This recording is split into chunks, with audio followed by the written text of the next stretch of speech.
Amis internautes, bonsoir, votre serviteur David Média.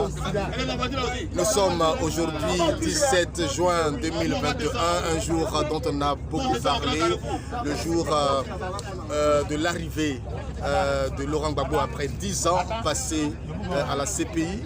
Alors nous sommes, comme je vous l'ai dit ce matin dans une vidéo, nous sommes venus pour couvrir l'événement pour vous donner des informations déjà au niveau de Pobwe, à l'entrée, au niveau de la statue à Kouaba.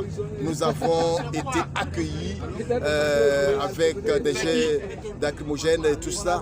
Ça a été difficile, mais on a quand même pu vous donner des images. Il y avait un nombre incalculable de forces de l'ordre, difficile de comprendre que pour l'arrivée simple d'un leader politique aussi comme Laurent Gbagbo, pourquoi déployer un tel arsenal?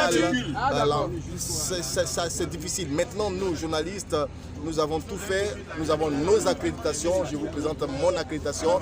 Et tous les journalistes qui sont avec moi dans ce car, parce que nous sommes dans le véhicule des journalistes, chacun a son accréditation pour être au pavillon d'honneur, pour vous donner des images sur l'arrivée du président de la République. Mais malheureusement, nous avons été confrontés à un refus catégorique des forces de l'ordre qui disent agir sous ordre, qui ont reçu des consignes fermes de ne pas nous laisser entrer dans le pavillon d'honneur. Nous sommes venus jusqu'au niveau de Radisson Palace, croyant que peut-être là quelque chose pourrait être fait pour nous, rien. Alors nous sommes en train de retourner. Nous retournons cette fois-ci au siège, au QG du FPI. Peut-être, nous avons eu des informations déjà que aussi au QG du FPI, il y a des personnes qui sont allées là-bas, qui sont actuellement gazées. Et on n'a pas toutes les preuves, mais ça peut être vrai, ça peut être vrai.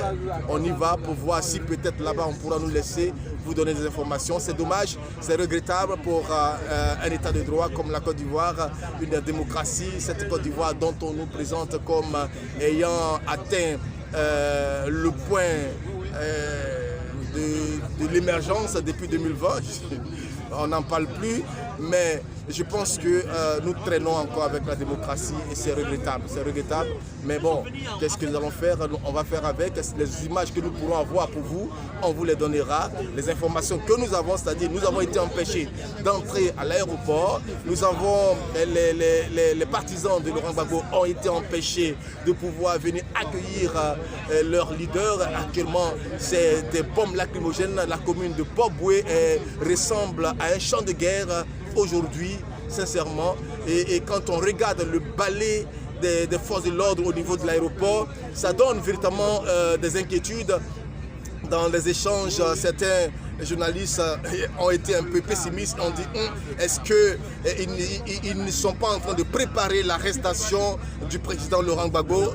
Ça c'est une question, ce n'est pas une affirmation, parce que le balai des forces de l'ordre au niveau de l'aéroport, quand on sait qu'il n'y a personne pratiquement, ressemble véritablement à une scène de guerre, et ça c'est regrettable.